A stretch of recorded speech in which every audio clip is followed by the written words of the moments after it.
is it Tua? It's Cam Newton, and the reason is Bill Belichick, and it works two ways. One, Belichick with Cam. Notice how there's not a quarterback controversy really in New England, in spite of the fact that Cam Newton is almost, I think he's second to last in terms of passer rating. I don't know where his QBR is offhand.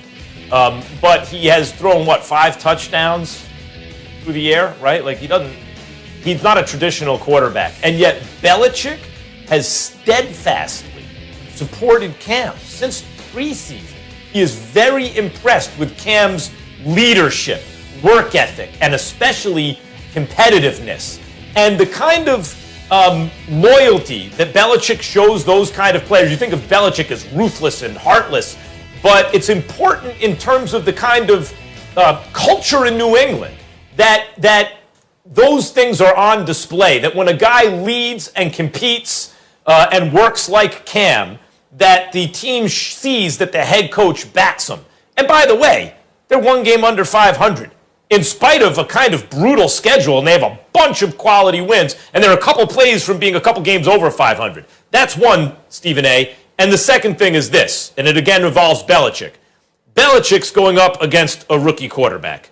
I mean, Tua is impressive, but he is a rookie quarterback, and Belichick has those guys for lunch.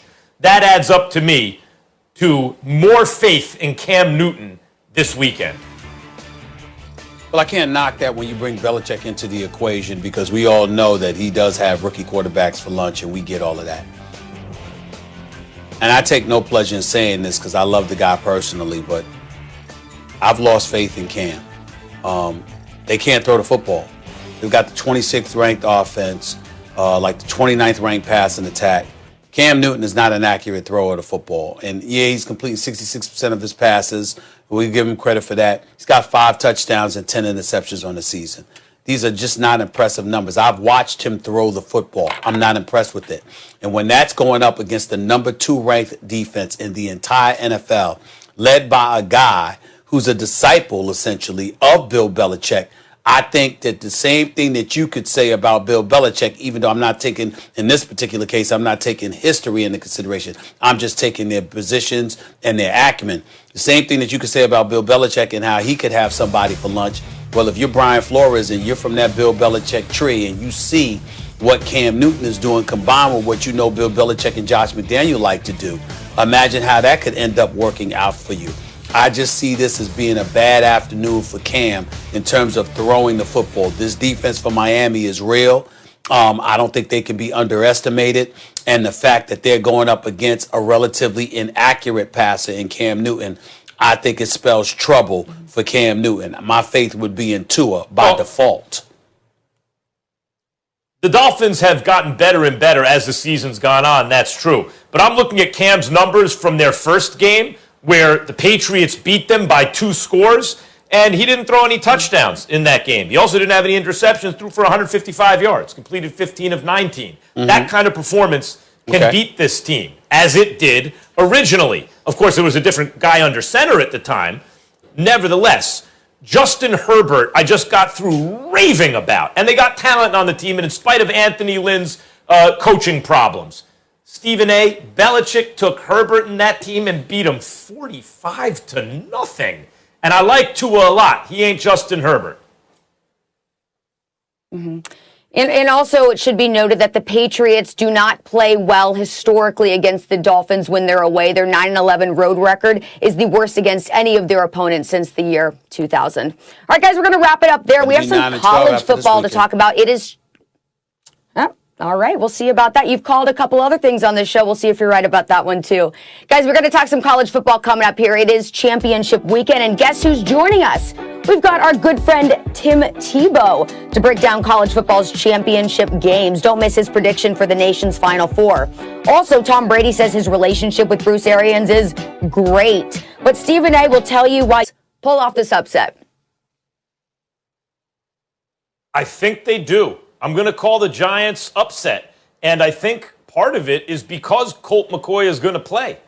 Daniel Jones, it would have been a mistake to play him. And I'm not even talking about Daniel Jones' future. I'm talking about for right now. Giants are trying to make the playoffs. And they look like they're starting to turn things around. And what we saw from Daniel Jones last week is his legs, his wheels are such a big part of his game that when the defense knows that he can't move, he's a sitting duck. Now, that may make you a little nervous about his future. Like, what is his upside if he's that dependent on his legs? Much like we ask, is Lamar Jackson whether or not he's elite year to year? Can he kind of be a fixture as an elite quarterback? Now, think of a poor man's version of that. Colt McCoy, let's not forget, comes in against the Bengals. They win. Low-scoring game, but they win. He doesn't turn the ball over. Beats Seattle. He turned the ball over once, but he also threw a touchdown. But they won the game. And then didn't play against or start against Arizona. And that's when the Giants got beat up. McCoy doesn't do anything fancy. He seems to read defenses pretty well, and he has an idea of what he's doing. He's not super talented. He completes about 60% of his passes. But he's a solid NFL backup, and he's going to play within himself. And Stephen A., coming off a game like the Browns just did to a divisional rival, just like we saw with Pittsburgh and the Ravens. You play those teams the week after you have a better chance to win. And by the way, Pittsburgh lost to Washington. The Browns are going to suffer an emotional letdown, I believe. And while they love to zone block and run the ball, the Giants have an excellent defense against the run. And if you really believe that Joe Judge is an excellent coach, and he's a Belichick disciple, right? Then he knows what the Browns are going to do and has time to game plan to stop it. Like we see pretty clearly what the Browns want to do on offense now. I think that all adds up to, and they're at home, and everyone's picking the Browns. There's going to be some overconfidence. I think the Giants win a very tight, low-scoring game.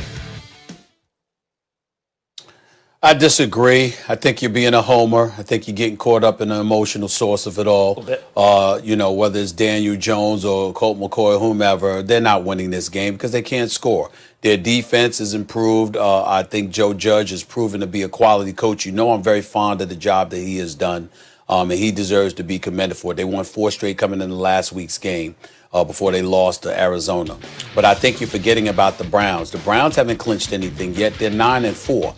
But they've lost to the Baltimore Ravens twice. The Baltimore Ravens are a game back right now after beating them this past week.